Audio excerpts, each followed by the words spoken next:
Hello po at magandang araw sa inyong lahat. Ngayong araw na po ito, pag-uusapan po natin ang tungkol sa sama-samang paglilingkod sa ating Panginoon. Ngayong araw na ito, ang panauhing pandangal natin ay very special kasi po siya po ay aking pastor sa Living Word Bible Center. At ang kanya pong kasama ay kanyang better half, kanyang magandang asawa, si Ate Mabel Tuason. Hello po Ate Mabel, welcome to our show. Magandang araw din naman, May. It's an honor for us to be here. Thank you for inviting us. Thank you po. At ang next ko pong ipakilala sa inyo, ginagalang ko pong tao na ito kasi po for how many years na naging pastor na siya ngayon dito sa Living Word Bible Center at the same time Living Word Madrid. And ilang years din po siyang naging minister doon po sa atin sa Pilipinas. Welcome po, Pastor Jojo Tuason. Magandang araw sa iyo, kapatid na May. Isang kagalakan sa akin na ako'y maimbitahan sa programang ito. Thank you po. Mamaya po, marami akong itatanong sa inyo tungkol po sa ministry, working in the ministry together. Kasi po, I'm sure hindi naging madali sa inyo when we serve God as a husband and wife. And po. Alright.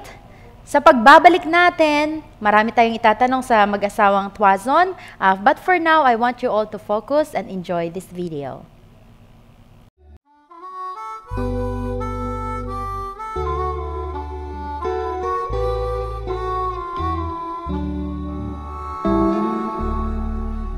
While the world look upon me as I struggle alone, they say I have nothing, but they are so wrong. In my heart I'm rejoicing, now I wish they could see. Thank you, Lord, for your blessings on me. There's a roof up above me and a good place to sleep. There's food on my table and shoes on my feet. You gave me your love, Lord, and a fine family. Thank you, Lord, for your blessings on me. I know I'm not wealthy and these clothes are not new. I don't have much money, but Lord, I have you, and that all that is matters, and the world may not see. Thank you, Lord, for your blessings on me. There's a roof up above me and a good place to sleep. There's food on my table and shoes on my feet. You gave me your love, Lord, and a fine family. Thank you, Lord, for your blessings on me.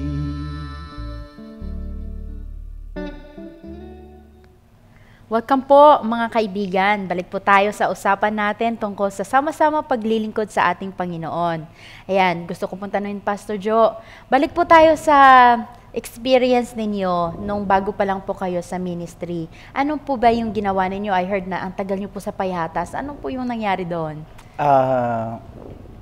Bago yun, na-meet ko kasi itong dalawang mag-asawang missionary from galing dito sa Norway. Na-meet ko sila when I was walking on the road. Yun nga, napag-usapan namin tungkol sa ministry. And then, simula nun, naging kaibigan ko sila hanggang naging party ako ng kanilang ministry.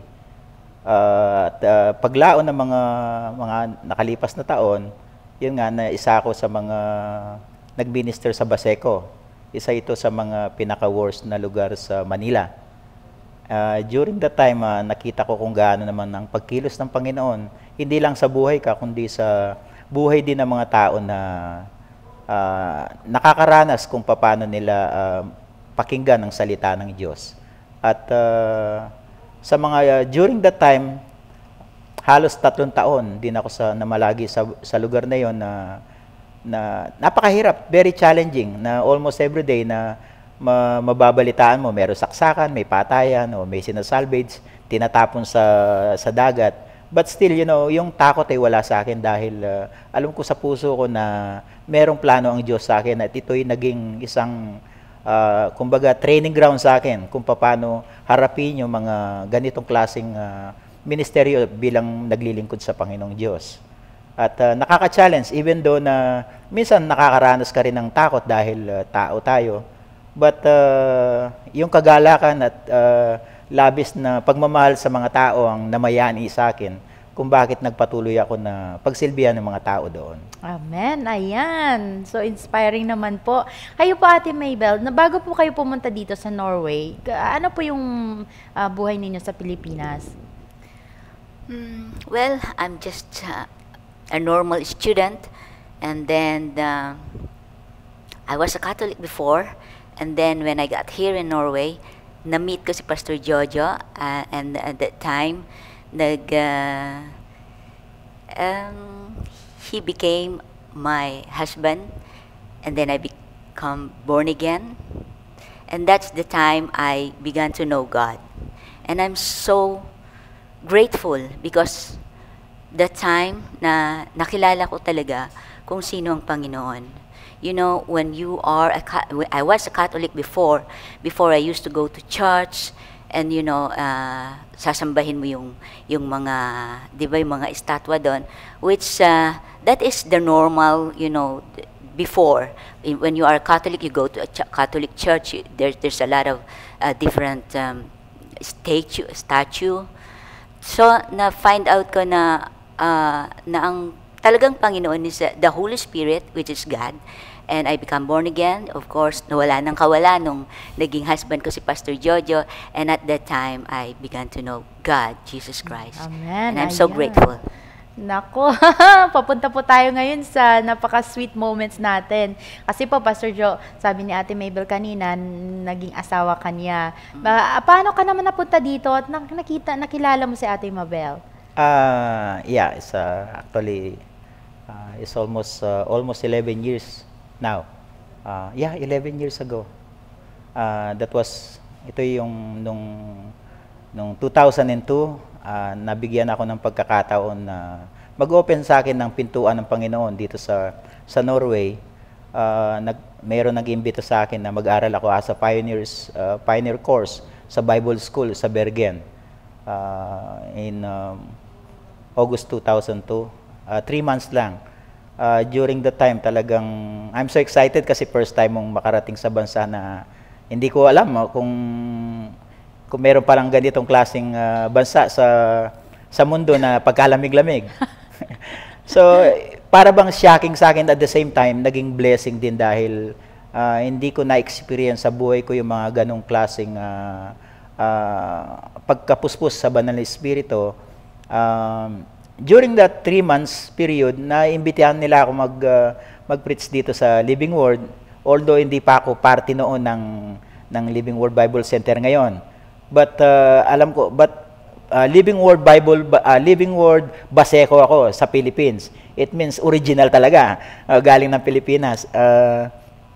And then yun nga, nung last to make a story short, nung last Sunday ko dito sa Oslo, that's the time na na-meet ko siya. So, very, very last. The following day, Monday yon, babalik na ako sa Pilipinas. But, siguro, ito yung talagang, pag nag-open nga ng pintuan ng Panginoon sa'yo, talagang i-bless ka niya. And hindi niya inallowed na, hindi ko makilala yung babae na makakadaumpang palad ko. Yan. Alright, sige po. Babalikan ko po kayo. Napaka-sweet moments po ngayon sa ang pag-uusapan natin. Pero, wait lang. Puro lang ba sweetness ang paglilingkod sa Panginoon? Malalaman po natin yan sa pagbabalik po ng programa natin.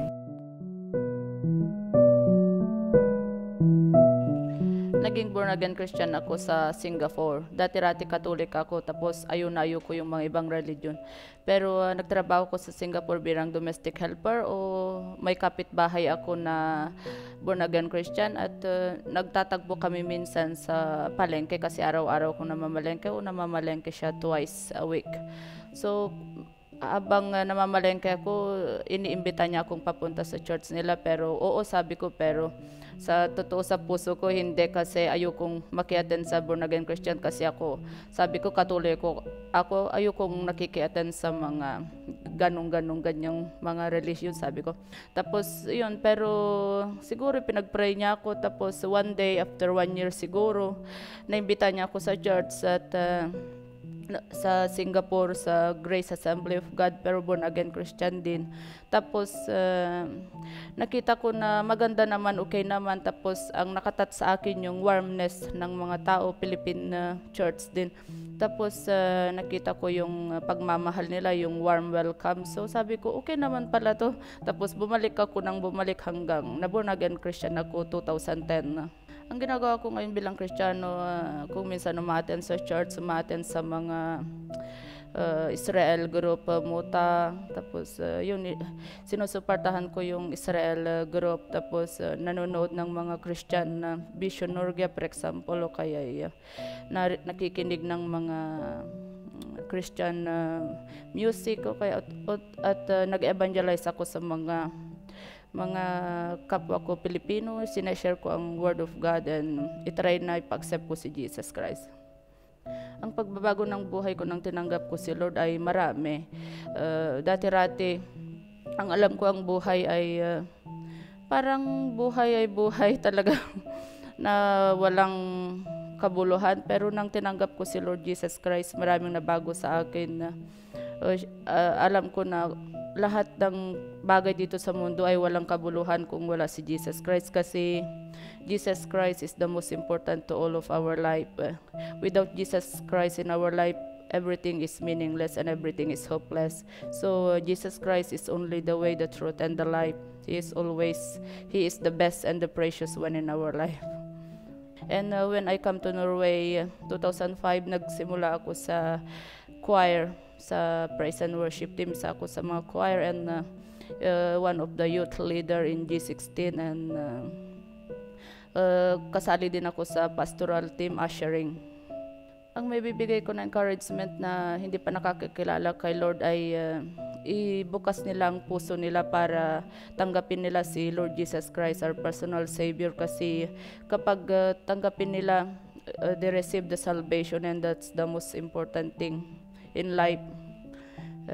Only salvation, ang pagtanggap kay Lord Jesus Christ, our Lord and personal Savior, is the most precious thing they can ever have in life.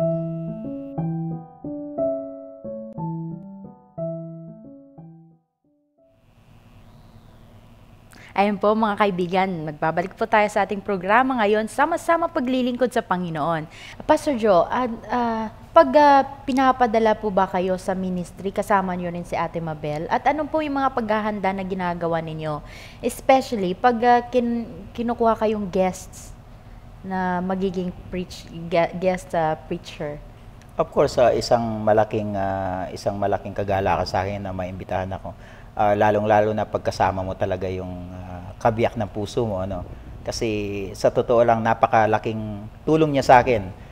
Hindi lang sa bilang support sa akin, but of course, may mga bagay na hindi ko talaga naabot na nasusuportahan niya ako sa mga bagay na yon. At ito ay isang blessing na hindi ko alam yon pero siya alam niya. May mga bagay akong alam ko pero hindi niya alam, kaya yung support nandoon. Yung preparasyon para naman doon sa question mo, ano, of course, pag gumagawa ka na kasi ng mga message, yun, malaking tulong siya sa akin. Not only that, through yung kanyang mga prayer, kahit na medyo magastos nga yung mga pagpunta-punta sa mga seminar, but still na nakikita ko talagang go siya.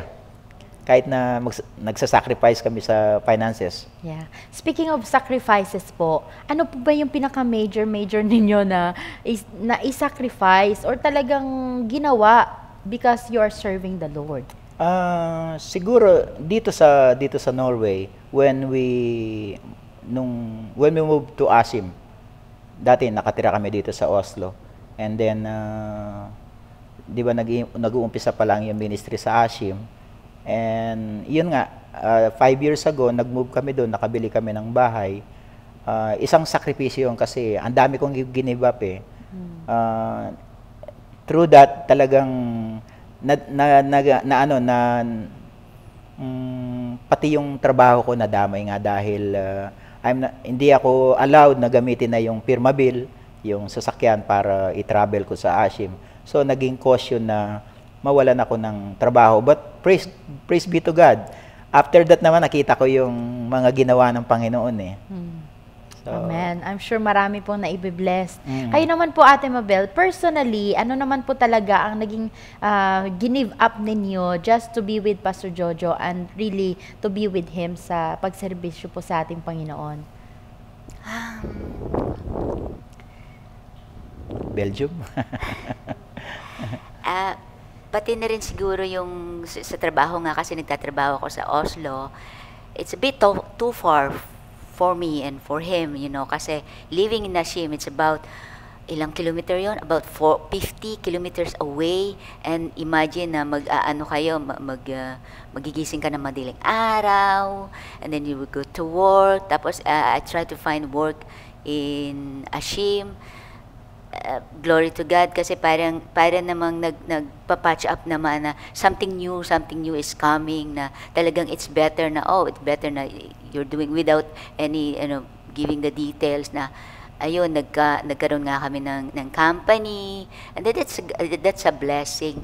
Yung naman yung talagang yung pag-give up na para sa sarili is siguro yung hindi ko muna yung career siguro, instead na dire-diretso, I have to think na dito muna siguro, and then I need to to study more. Even nag-study ako for self-study, reading the Bible, praying for him, and at the same time it's don't get me wrong, but serving God is an honor. But it's not that easy being a pastor's wife, because there's a lot of things na you have to see this, you have to be careful every time you open your mouth, diba? The words can be used against you. You're just like sometimes it feels like nasa loob ka ng aquarium. The people around you is watching you how to swim, and I admit that I'm not good swimmer either. Ayan. Pastor Joe, kayo naman po, is there a time na life's really very tough? Kasi, di ba, tao lang po tayo. Is there a time na, you want to just go and do the other work, not pastoring? Or dumarating yung time na yun, but I don't know. Sa akin kasi, since na I gave up yung everything para sa Panginoon, yung iba sa akin yung when we talk about yung talagang laying your life before the Lord, iba yung tama sa akin napakalakas noon. Na ngayon kahit na magtrabaho ako, parang do sa work hindi ako masaya. Naghahanap ako ng something na mapiplease ko si Lord. Na mahirap din yung may mga time na gusto kong gumibap na siyempre tayo kagaya sabi mo na nakakarinig ka ng mga words na yung bang I just swallow it. Yeah. Pero alam ko yung kinatatayuan ko, kasi kung papatulan mong ganyan yung mga salitang gano'n na naririnig mo, what will happen to you? It will destroy you. But I've learned sa buhay ko, natutunan ko na ito siguro yung isang gift ng binigay sa akin ng Panginoon, yung pagpapasensya. I'm a lot of patient. Kaloob dito ni Lord na talagang bibihira yung may mga ganitong kaloob na kahit na nasasaktan ka, yung bang kaya mo pa rin yung itaas ang yung noon na okay, I can survive on it. Amen. Amen. Ayan, Ate Mabel po, encourage niyo naman po yung taga-panood po natin kasi alam ko, sinabi niyo kanina, hindi maging madali ang magiging pastor's wife. Sa kagaya po ng mga nanonood natin ngayon na kagaya ninyo na pastor's wife, encourage niyo naman po sila why they have to continue and why they have to support their husbands as a pastor. Well, we just need to continue, look to God, not to people.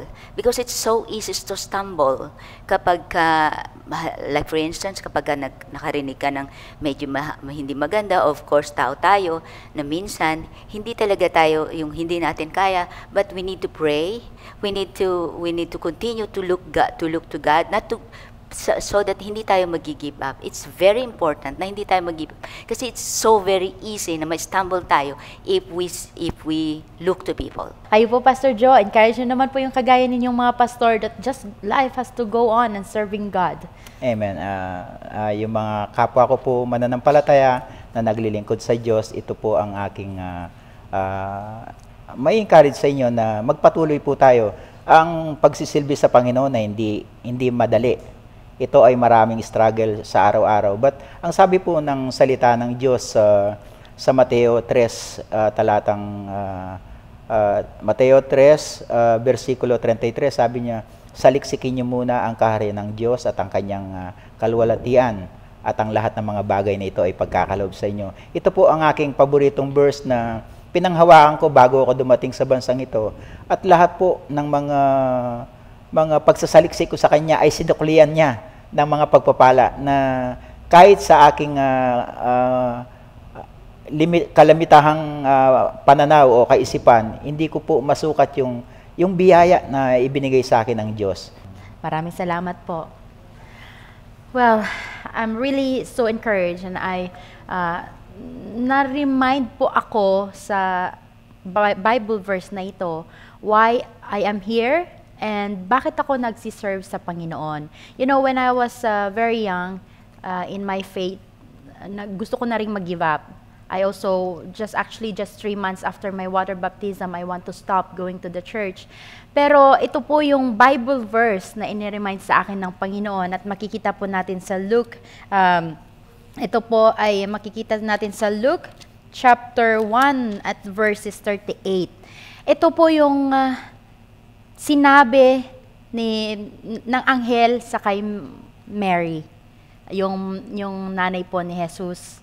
At sinabi niya, during that time, he says that Mary will have a child, Jesus Christ, the Savior. Pero ang umudyok po sa puso ko, yung sagot ni Mary sa anghel. Ang sagot niya po dito sabi, sumagot si Maria, ako'y alipin ng Panginoon. Mangyari sa akin ang iyong sinabi. At nilisan siya ng anghel. Alam niyo po, ito yung Bible verse na talagang pinanghahawakan ko hanggang ngayon. I had this discouraged and ayoko nang pumunta ng simbahan. But when I was praying overnight and I was really crying to the Lord, sabi ko, Lord, bigyan niyo po ako ng Bible verse at kausapin niyo po ako. Ito po yung sinabi niya sa akin. It was written in English at sinabi, I am God's servant. Yan po yung dahilan na nandito ako ngayon. At yan po yung dahilan na patuloy po ako nagsiservisyo sa ating Panginoon. Kayo din po, I'm sure meron kayong desire na mag-serve sa ating Panginoon. Not maybe in the church, kahit nasa kapitbahay po natin, kahit sa mga parents natin, sa kapatid natin. Serving is not just, showing. You can also serve by giving. You can also serve by doing things na hindi kaya ng iba. Ayan po, maraming salamat sa inyo. I'm sure you are blessed and I am blessed while you are there watching with us as well. Maraming salamat po sa inyong lahat. God bless you.